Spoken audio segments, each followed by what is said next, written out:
I am Abby, how I work with tarot in my practice. A lot of people think tarot is fortune telling, and that is not the way in which I approach tarot. I approach tarot from a perspective of it is both an honoring, we're honoring what is right now in the present moment. It's also an invitation.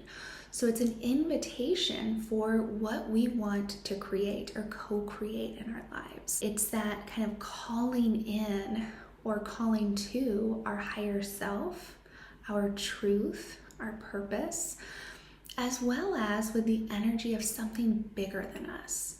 So whatever that is that you believe in, that could be God, it could be the universe, it could be the energy of love, it could be Mother Earth. We're connecting to that. It's an expansive energy.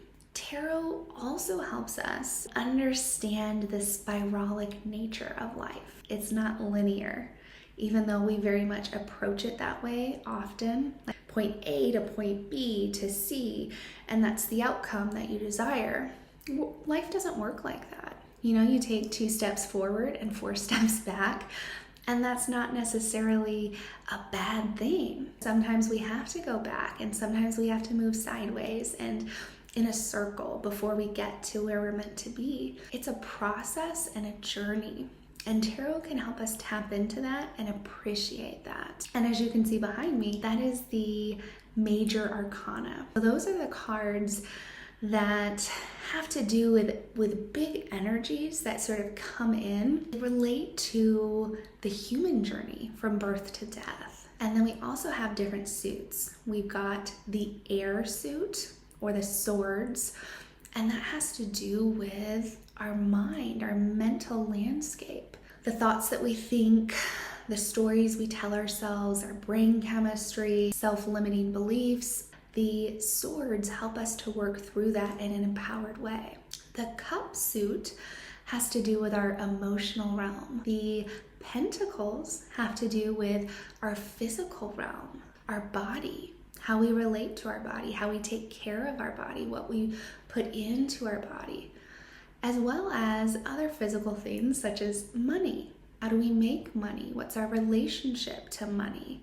The wands, which is all about our fire energy, our passion, how we manage our energy. Are we someone that goes all in and burns out?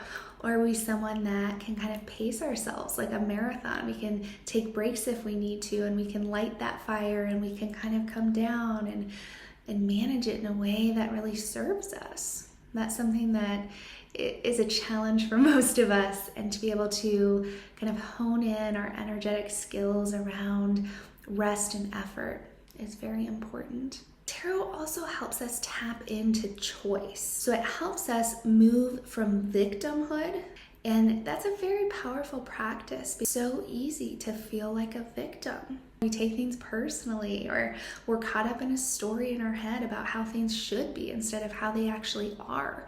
Tarot helps us cut through that. The way that I approach it is a very trauma-sensitive way, so it's very calm and gentle for the nervous system. We're finding ways to honor the nervous system and our whole landscape of the body and the brain in a way that's gentle and nourishing. And it's also a way that we can deepen our intuition. We're able to recognize our own part in co-creating and the energy that's available to us and how to work with that. And it allows us to really step into our truth and to gain clarity and understanding and really move and act and think in a way that's empowered. So if you have any questions, please drop them below, reach out to me, check out my website.